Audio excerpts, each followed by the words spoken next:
সম্পূর্ণটাই অবৈধ আটক আদেশ হিসেবে বিবেচিত হবে। তার আটক আদেশটাই ছিল অবৈধ, সাজাটা তো অবশ্যই অবৈধ ছিল। এই ফাইন্ডিংসের ভিত্তিতে আজকে তাকে বেকসুর খালাস করেছেন।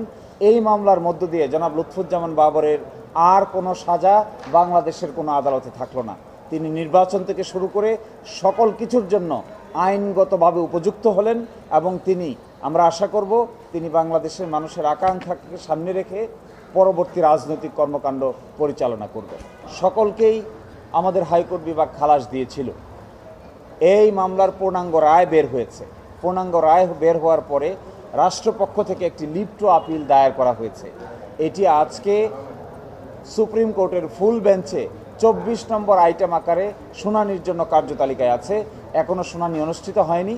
যখন শুনানি অনুষ্ঠিত হবে আমরা সেই শুনানিতে অংশগ্রহণ করব। এই ঈদে জামা জুতো অ্যাক্সেসরিজের ডিসকাউন্ট।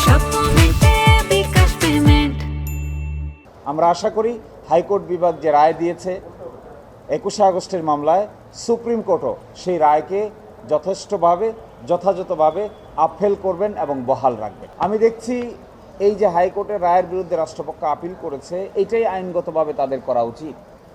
যেহেতু রাষ্ট্র আপিল দায়ের করার এখতিয়ার রাখে এবং তারা যে পূর্ণাঙ্গ রায়ের বিরুদ্ধে আপিল দায়ের করেছে, আমি মনে করি আইনের শাসন প্রতিষ্ঠার ক্ষেত্রে এরকম আপিল দায়ের করে সর্বোচ্চ আদালতে এগুলো নিষ্পত্তি হওয়া সকলের জন্যই কল্যাণকর এবং মঙ্গলকর।